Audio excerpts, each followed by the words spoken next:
Welcome back. Ciano here. Admit it. You like me. No, I'm with Asami. Yeah, but when you're with her, you're thinking about me, aren't you? And so on.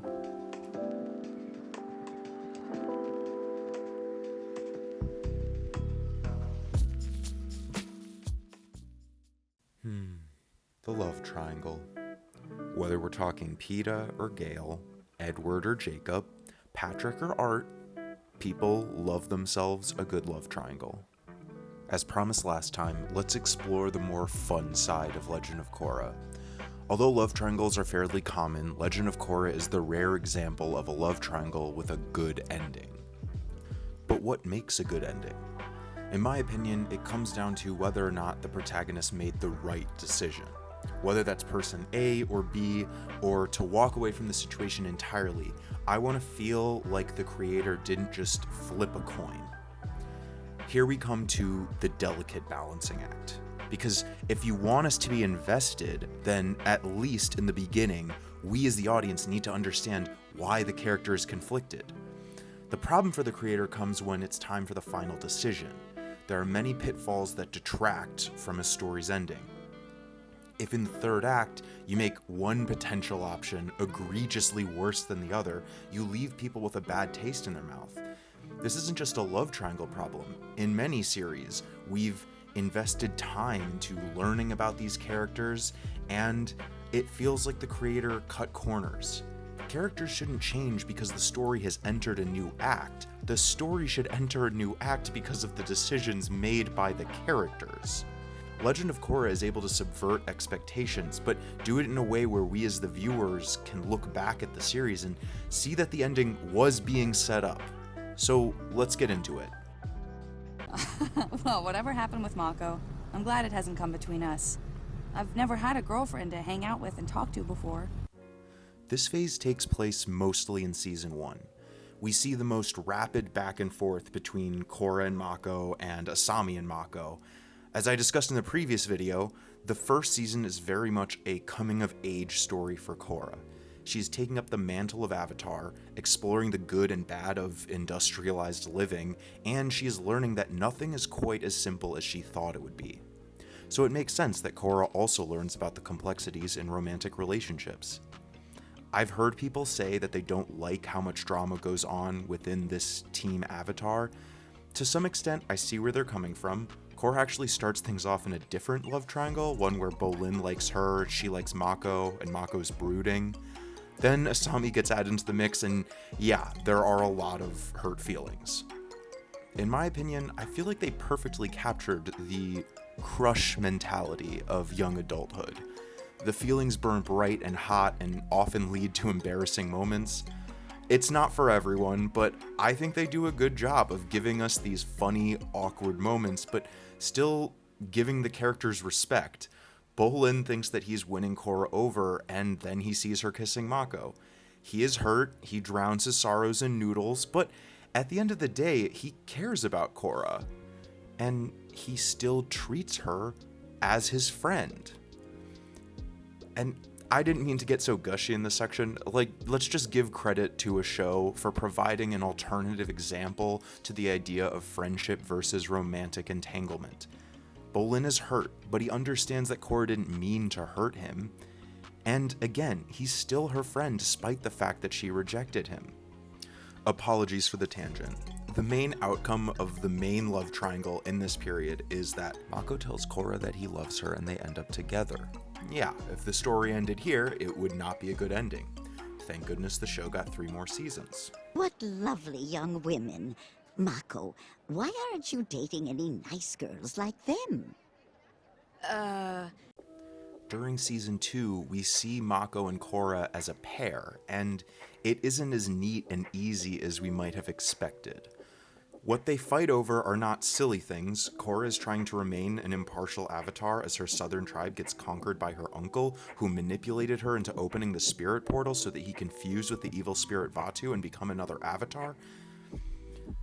Yeah, Season 2 wasn't the best. But it did do the work to set up that satisfying ending. Romantically speaking, this season reminds me a lot of The Graduate. I'm just going to touch on this quickly. So all you really need to know is that this guy interrupted this girl's wedding to proclaim that he loves her.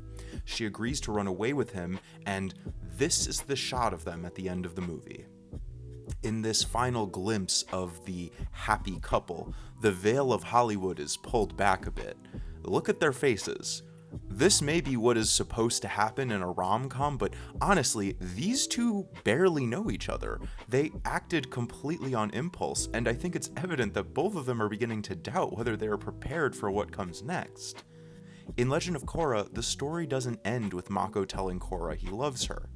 In Season 2, we see their struggles. It shouldn't come as a surprise either. Both of these characters are headstrong and poor communicators. There is some telenovela-style memory loss moments where Korra and Mako break up, and then Korra forgets that happened, and in the meantime, Mako kinda got back together with Asami, and then when Korra shows up again, he sorta just goes along with it. Remember how I said that we want to see the protagonist make the right decision at the end? Well, this is a good way to do that. Not the memory loss, that felt a little strange, but we see the characters mess things up with each other. Mako should have been upfront with Korra when she forgot about their breakup, but at the same time, Korra had just narrowly survived a brush with death, and she was gearing up for a fight over the fate of the universe. There were better ways to go about it, but we can see that Mako's decision isn't a selfish one. He is hurting Asami and lying to Korra, but he's trying to do the right thing. It doesn't make it okay, but it allows us to fully agree with Korra at the end of this season when she tells Mako that they do not work as a couple. And then that brings us to part 3. So, what now?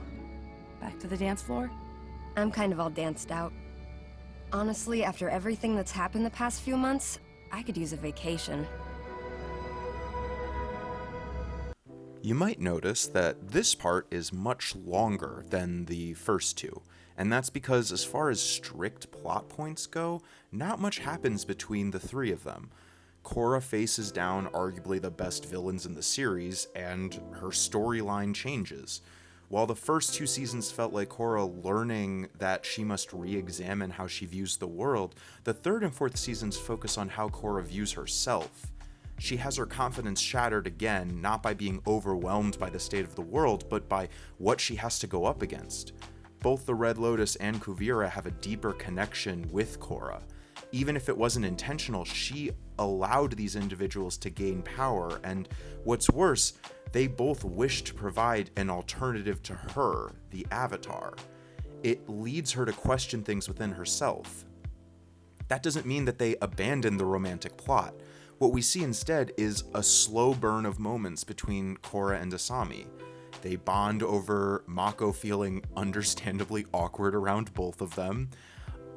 And when Korra is injured in her fight with Zahir, the only person that she writes letters to is Asami. We see how they both support and care for each other, and yet because it's not the focus, but in the background, we don't necessarily notice it right away. So yes, Korra ending up with Asami is the right decision. Now, if you watched Korra and never went online, you might have completely missed this. After all, her relationship with Asami, while well set up, is never explicitly stated. Things were different in 2012 when the show came out. Korra paved the way for better representation in animated series. By today's standards, it feels sort of weak. But at the time, having an openly gay protagonist in an animated series aimed at young adults was unheard of. The show creators specifically said they wanted to have Asami and Korra kiss at the end, but they were stopped by Nickelodeon. Instead of bemoaning what could have been, let's appreciate what we got. Korra being gay wasn't some lazy retconning after the fact, when there was little to no evidence of that being true. We shouldn't be surprised either. The show's creators are masters of hiding things in plain sight. Think about in Avatar: The Last Airbender when Jet dies. Obviously, they couldn't show him dying on camera, so instead they made it clear through context. His allies say that they will stay with him because Jet is their leader, and they urge Aang and his friends to keep going. Jet reassures Katara that he will be fine, and Toph says that he's lying. It isn't visually confirmed, but we never see Jet again, and the heavy implication is that he's dead. It's the same with Korra and Asami. We see them growing closer, at first rivals, before they get to know each other, and eventually they realize how deeply they both care for each other. And even if Nickelodeon didn't let them confirm it on screen, the comics that start where the show ends shows them together. It's an ending that subverts expectation because, personally, I didn't think a show made by a big network at this time would have allowed for an ending like this. But upon rewatching it, it's really impressive how they were able to tell a story with so much unrequited love that accurately captures some of the more hormonal moments of growing up while still giving us an ending that feels right and created the first openly gay protagonist in an animated series. If you still prefer Avatar: The Last Airbender, I get it. To be honest, I didn't think I would change anyone's preference. But as we wrap up this series, at least for now, I hope that you can see how both shows succeeded within their respective roles, and hopefully Korra finally gets her flowers. Thank you so much for watching. If you've made it this far, consider subscribing. It's the best way to help out the channel. While this is the last part I've planned to do in the Avatar universe, please let me know in the comments if you'd like to see more. If you want to see what else I'm working on, I've included a link to my Substack and my serialized novel below. Thanks again for watching, and I'll see you next time.